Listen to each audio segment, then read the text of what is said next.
Albert Tuka, kryetari i Bashkimit të Sindikatave të Pavarura të Shqipërisë për qarkun Shkodër, ka ngritur shqetësimin për gjendjen e pensionistëve në këtë zonë.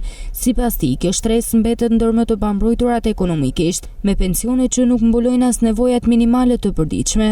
Pensionistat, sidomos në rajonin e Veriut, janë një gjendje të dëshpërueshme, të cilët janë pjesa më aktive që kanë dhënë djershen e tyre, gjakun e tyre për ndërtimin e vendit. Dhe sot po trajtohen si njerëz të botës së tretë. Pra, janë nën kujdesin e qeverisë shqiptare.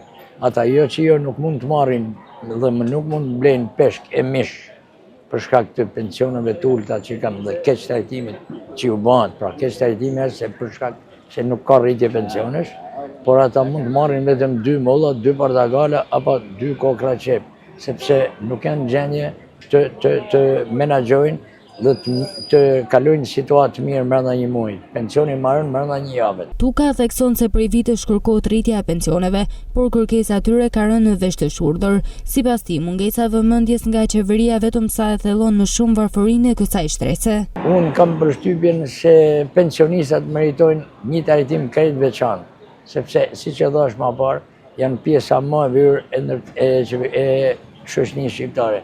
Do të ishte gjaja më e bukur që të rriteshin pensionet, sidomos ne kemi kërkuar që nuk do të ketë pension në 200 euro, si Bashkimi i Sindikatave të Pavarura, i kena bën shkresë qeverisë shqiptare, por ka shkresa jonë ka përfunduar në shurdhë. Shohim ditë në vijim se çfarë do të ndodh, me që zgjedhjet marruan dhe pensionistat dëshiroj që të kenë një pak denj dhe një jetë denj. Në një kohë kur kostoja e jetesës po rritet më shumë, pensionistët në Shkodër po përballen me sfida të mëdha ekonomike, duke jetuar me vështirësi dhe pa mbështetjen e duhur nga shteti.